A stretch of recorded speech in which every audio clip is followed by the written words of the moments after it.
दोस्तों, भारतीय फिल्म जगत के सुपरस्टार अमिताभ बच्चन किसी जमाने में कोलकाता की सड़कों पर फाइल दबाकर नौकरी की तलाश में भटका करते थे।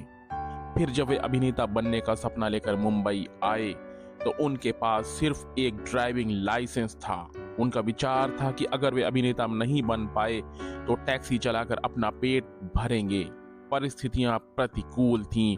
उनकी शुरुआती फिल्में पिट गईं। उन्हें कई बार मरीन ड्राइव की बेंच पर सोना पड़ा, परंतु उन्होंने हिम्मत नहीं हारी।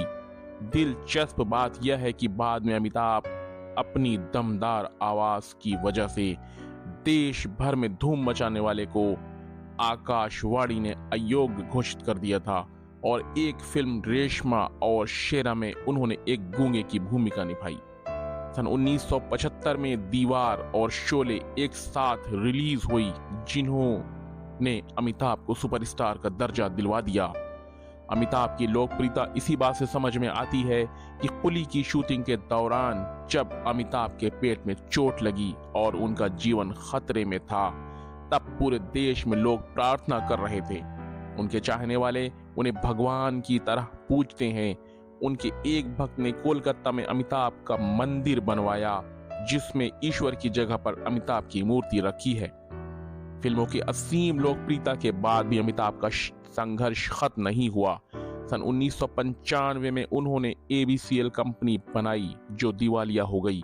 उन पर 90 करोड़ का कर्ज हो गया और अदालत में 55 केस चलने लगे। उनके पास सिर्फ एक घर बचा था और उस पर भी कुर्की के आदेश थे। अमिताभ चाहते तो खुद को दिवालिया घोषित करके बच सकते थे, परंतु वे उसूलों के पक्के थे, इसलिए उन्होंने विज्ञापन किए और कड़ी मेहनत करके एक एक पाई चुका दी। उनकी लोकप्रियता की वजह से उनके द्वारा प्रस्तुत टीवी क्विज कार्यक्रम कौन बनेगा करोड़पति भारत का नंबर 1 शो बन गया। बेशक उन्होंने हिम्मत नहीं हारी और इसका नतीजा आपके सामने है। आज इस देश के सुपरस्टारों में सबसे ऊपर उनका नाम बहुत ही इज्जत के साथ लिया जाता है, सिर्फ क्योंकि उन्होंने हिम्मत नहीं हारी और कामयाबी के रास्ते पर चलते रहे और अपने आप को उस शिखर पर पहुंचाया जहां बड़े बड़े लोग नहीं पहुंच पाते हैं।